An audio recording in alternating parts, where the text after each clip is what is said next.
Kia ora. Hi, Rosetta Allan here. You're in my studio in the garden where I come to write and generally hide away from the world. At the moment, we're hiding away from COVID-19, level 4, week 5 in Auckland, hopefully for not too much longer. I'm going to read to you from my novel, Crazy Love, which was released just a week before lockdowns. So that wasn't great timing, but hey, that's life. So Crazy Love is set in 3 time frames. There's 1984, where Billy and Vicky met just before Muldoon lost the election and almost bankrupted the country. 2012, when Billy is in full-blown bipolar 1 mania, has been living in the garden for 3 months. Is planning to hang himself from the avocado tree, and Vicky is beside herself trying to figure out how to save him, how to save herself, how to save their marriage, or possibly let the marriage go if that's what it's going to take to save the both of them. And then there's After, which is set in 2020 with the first series of COVID lockdowns. Initially, the novel was to be written completely in letters to Muldoon, as it is begun in the as it began. To really look at the 2 men, Billy and Muldoon, side by side, these confident, strong, successful men whose personality traits that enabled that such high successes is also the very personality traits that brought them down and caused their collapse, their ultimate failures. So that was the plan, but as we entered editing stage, Muldoon got whittled out bit by bit, and so now he's just a trickle through, and the story got a lot closer to Billy and Vicky and aspects of my own experiences, which was a veil that was intended on being a lot thicker than it ended up being. But again, it's the craziness of life. So here we are, 2012, 9:10 a.m., 30th of August. I did a terrible thing the other night, and now Billy's going around saying I tried to kill him. I'm not worried about that because no one believes him, partly because Billy laughs with astonishment when he tells the story, and partly because no one would believe I'd ever harm Billy, or anyone else for that matter. It's strangely funny to watch him share the experience with a straight face and failing. I really rocked him, for sure. And I think my bloody-minded craziness enamored him. Not that I've ever tried to hide this part of my personality, and he has never denied its existence. It's only others who have no idea. I woke in the night with a start, as if from a bad dream. Only there was no dream. I don't dream.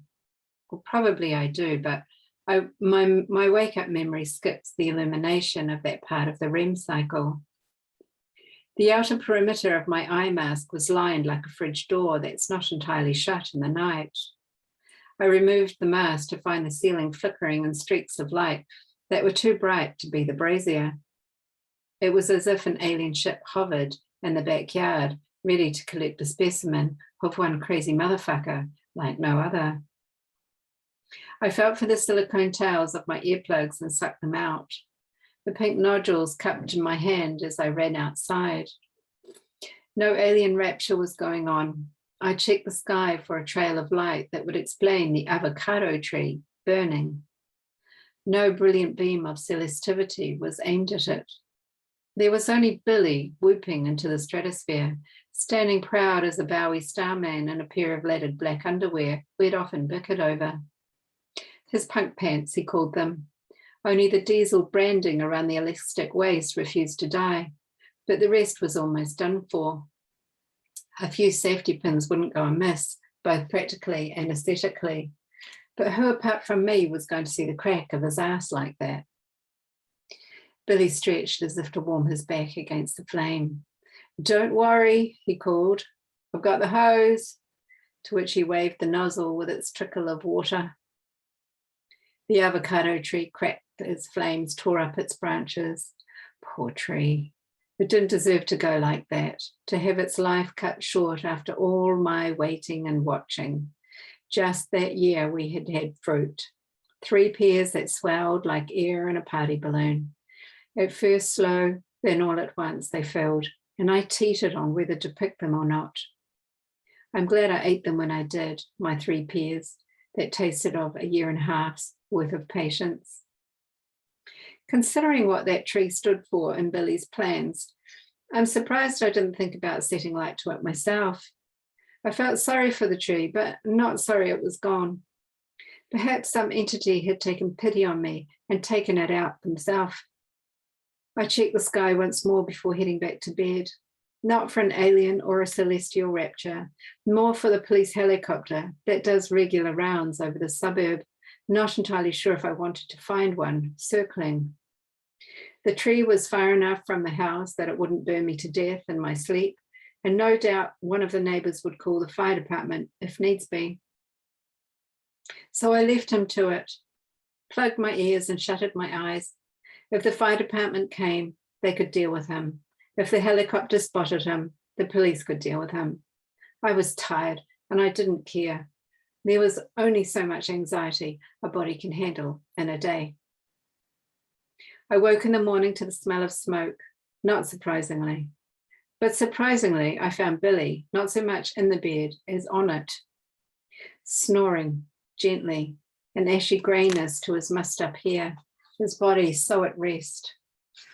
Charcoal dust coated the fine hairs and small scar mountains on his chest, and I could feel the electricity of love, my fingers alive with it, the desire to stroke that face as it clung to sleep for the first time in how long?